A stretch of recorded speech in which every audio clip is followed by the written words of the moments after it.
0845 6060 973. 9 minutes before 8, we now have those official figures that I was trying to find while I was talking with Simon. So these are the number of murders in London over the last... Homicides. 2018, 132. 2019, 143. 2020, 119. 2021, 124.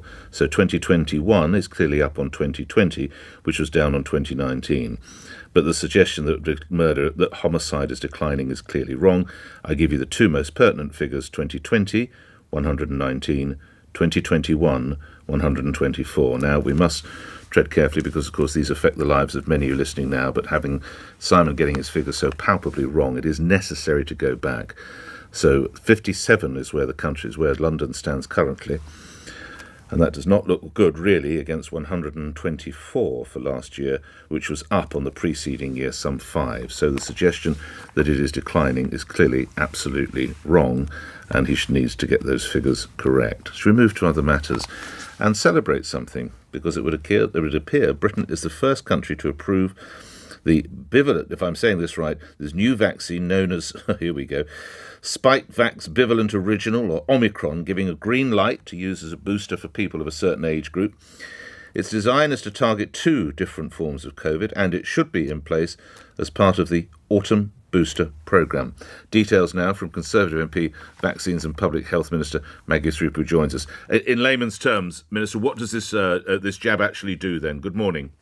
Good morning. Well, as you say, it's really good news. We were the first country in the world to authorise the original vaccine and put it into the arm of Margaret Keenan. And now we're the first country in the world to authorise the bivalent. Sorry to correct you on that. No, I'm more than happy for you to do that. And that's because there's 2 parts to it. It will provide the immunity against the original variant, the Wuhan variant, and against the Omicron variant. So it broadens our immunity. So it gives us better chance to cover every aspect of what of COVID that we've got around at the moment, and hopefully that will help prevent severe infection, hospitalisation, the need to go on to intensive care, and hopefully deaths as well. So it's really good news. And as you say, we'll be rolling it out as part of the autumn booster programme. And when does that actually start? Autumn being when? When will people start hearing about this? And to whom will it apply? Yeah, we're going to start rolling it out early September, and we will, as in the other programmes, we'll be starting with those most at risk first. So that's the elderly and those who have got certain clinical conditions. So in effect, over the next few months, we're rolling it out to everybody aged over 50, those who live in care homes, healthcare and social care workers, and those who are immunocompromised of any age, over age of 5, and those who are carers, aged 16 to 49, because we need to make sure that that population are protected, to make sure they can continue to provide that care that those that they rely on really need. So it's about 26 million people that will be jabbing over the next few months. You're a public health minister, just broadening the conversation out. How concerned are you about the health of the country as we approach the autumn, and a lot of people saying they're so concerned about energy prices they won't be able to turn the gas up, and it is feared more vulnerable people will die than is usual?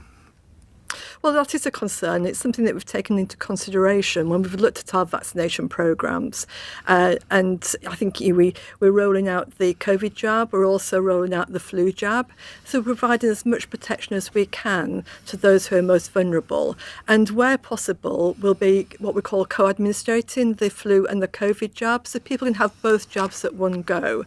And I think if people are reassured about their own health, then it helps to take the pressure off some of the other concerns that they may have.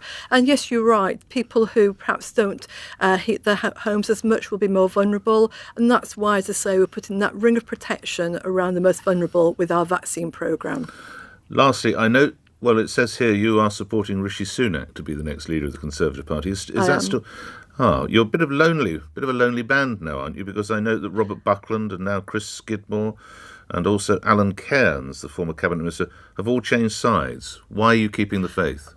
I'm not changing sides as many of us who are backing Rishi, not just as MPs, but across the whole of the country. Time and time again, Rishi goes to events, meets the membership, and they're really impressed by him. And I'm vaccines minister, and I saw what we did through that, supporting people, and what Rishi did as Chancellor throughout the pandemic, supporting people through the furlough scheme and through business support, to me shows what he can do as Prime Minister as well, and that's why I'm backing him. Grateful for your time. Thank you. Vaccines and Public Health Minister Maggie Throup appearing here. Congratulations on the United Kingdom being in the lead there. And if you're of a certain age group or vulnerable, we can all look forward to getting our invitations for the jabs. Richard in Mayfair, coming back to the violence within London. Richard, what do you want to say to that? Good morning.